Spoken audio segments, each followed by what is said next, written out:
ओम श्री गणेशाय नमः। ओम नमो भगवते वासुदेवाय।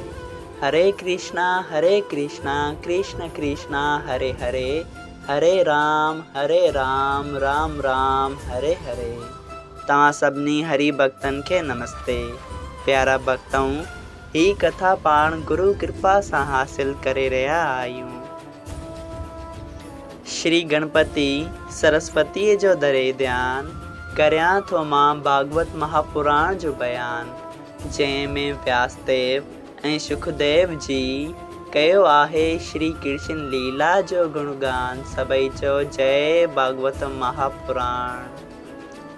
प्यारा भक्तों, कल कथा में पाण श्रीमद् भागवत महापुराण साहिब जे पहिरें स्कंद जे 11 अध्याय जे ॿिए पार्ट में ॾिठो त माता कुंती श्री कृष्ण भगवान जी स्तुति करे थी ऐं पोइ श्री कृष्ण भगवान उतां खां रवाना थियनि था।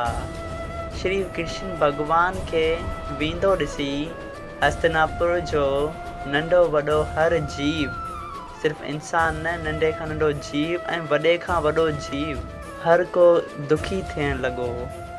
ख़ैर, कृष्ण भगवान खे त उतां वञिणो हो त कृष्ण भगवान हस्तिनापुर मां रवाना थी विया।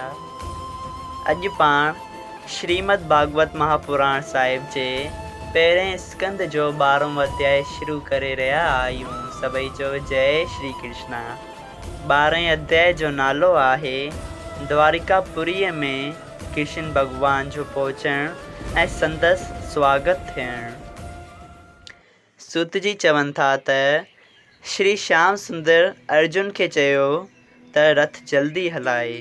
ही ॻाल्हि ॿुधंदे ई अर्जुन रथ खे हकलायो। पोइ मोहिणी मूरत जी फ़ौज जॾहिं विदर्भ देश, कुंदनपुर, कुंती देश ऐं पंजाब ऐं कश्मीर जे वाट खां थींदे हली, तॾहिं वाट में सभिनी मुल्कनि जे राजाइनि अची पंहिंजे पंहिंजे मुल्कनि जूं सौगातूं श्री कृष्ण भगवान खे भेंट ॾिनियूं ऐं माण्हू संदसि दर्शन पाए श्री कृष्ण भगवान जी स्तुति करण लॻा। ॾिसो, उन पार ब्रह्म परमेश्वर पृथ्वीअ तां बोझ लाहिण वास्ते हिन संसार में जनम वरितो आहे, जंहिंजो दर्शन ब्रह्मा जी, महादेव जी ऐं ॿियनि सभिनी देवताउनि खे बि ध्यान में बि जल्द नथो मिले। उन जो साक्षात दर्शन असांखे अॼु वॾे भाग सां घर वेठे थियो आहे। हिन कौरवनि ऐं पांडवनि जे विच में महाभारत कराई ऐं पृथ्वी तां बोझ लाथो आहे ऐं घणनि माण्हुनि ईअं थे चयो त धन्य भाग यादवनि जा आहिनि जे हिन खे पंहिंजो माइट सम्झी राति ॾींहुं इन जी शेवा में था रहनि। सभई चओ जय श्री कृष्णा। प्यारा भक्तों, भाॻत पंहिंजा बि घटि न आहिनि, छो त पाण खे श्रीमद् भागवत महापुराण साहिब जहिड़ी उत्तम कथा ॿुधण जो मौक़ो मिलियो आहे। सभई चओ जय श्री कृष्णा।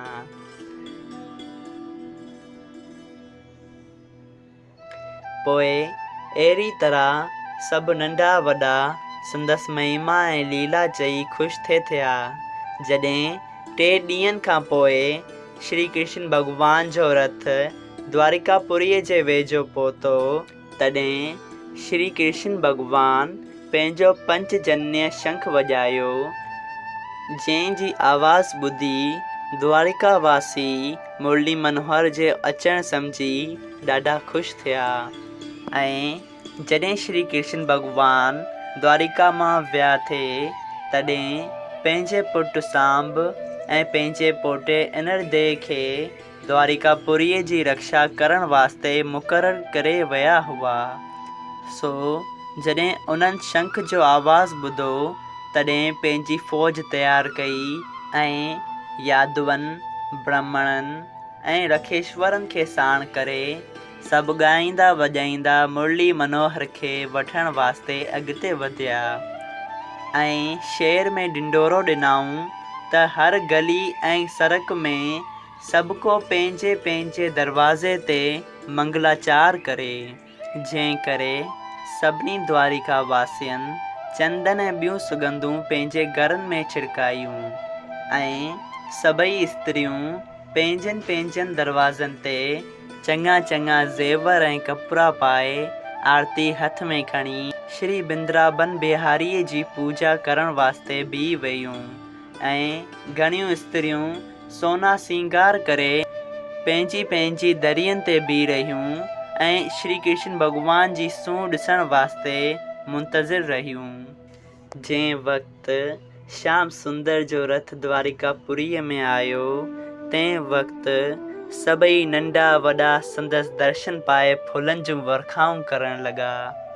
जहिड़ी तरह मुर्दे जे बदन में साह अचे तहिड़ी तरह सभई पंहिंजो नओं जनम सम्झी ख़ुशी करण लॻा ऐं मुरली मनोहर गॾिजण जे वक़्तु वॾनि खे ॾंडवत हिकु जेॾनि खे बाकुर पाहे मिलण लॻा ऐं नंढनि खे आसीसूं ॾियण ऐं रहित जे बेटा हथ सां छुई उन्हनि खे आदर भाव कयो ऐं पंहिंजे मेलात में वञी पंहिंजे माता पिता जे चरणनि ते सिर रखियो।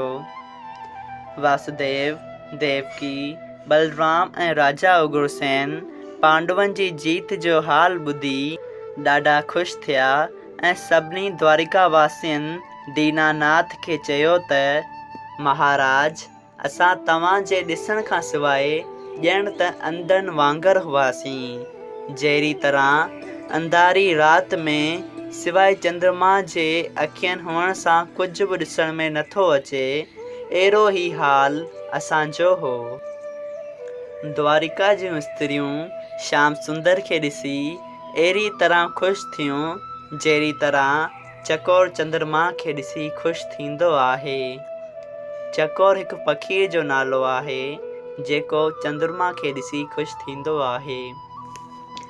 ऐं पोइ जॾहिं श्याम सुंदर जी महिलात में पहुतो तॾहिं रुक्मणी ऐं ॿियनि सभिनी स्त्रियनि पंहिंजे पंहिंजे महिलात में बि संदसि वॾो आदर भाव कयो ऐं उन्हनि श्री कृष्ण भॻवान जे वञण खां पोइ चङा ज़ेवर ऐं कपिड़ा न थे पाता, सो उहो ॾींहुं ख़ुशीअ जो ॾिसी सभिनी पंहिंजो पंहिंजो सींगार कयो ऐं हिकिड़े ई वक़्त में श्री श्याम सुंदर पंहिंजनि घणनि रूपनि सां सभिनी महिलातनि में वियो ऐं सभिनी नंढनि वॾनि द्वारिका वासियुनि खे सुख ॾिनो।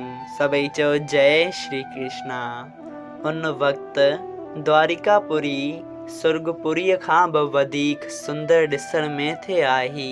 सभई चयो जय श्री श्याम सुंदर। श्रीमद भागवत महापुराण साहिब जे पहिरें स्कंद जो 12वां अध्याय संपूर्ण थियो। सभई चयो जय श्री श्याम सुंदर। प्यारा भक्तों, अगरि तव्हांखे हिन कथा मां लाभ हासिल थियो हुजे त कृपया हिन कथा खे ॿियनि हरि भक्तनि सां शेयर कयो। सभई चयो जय सिया राम। राधे राधे।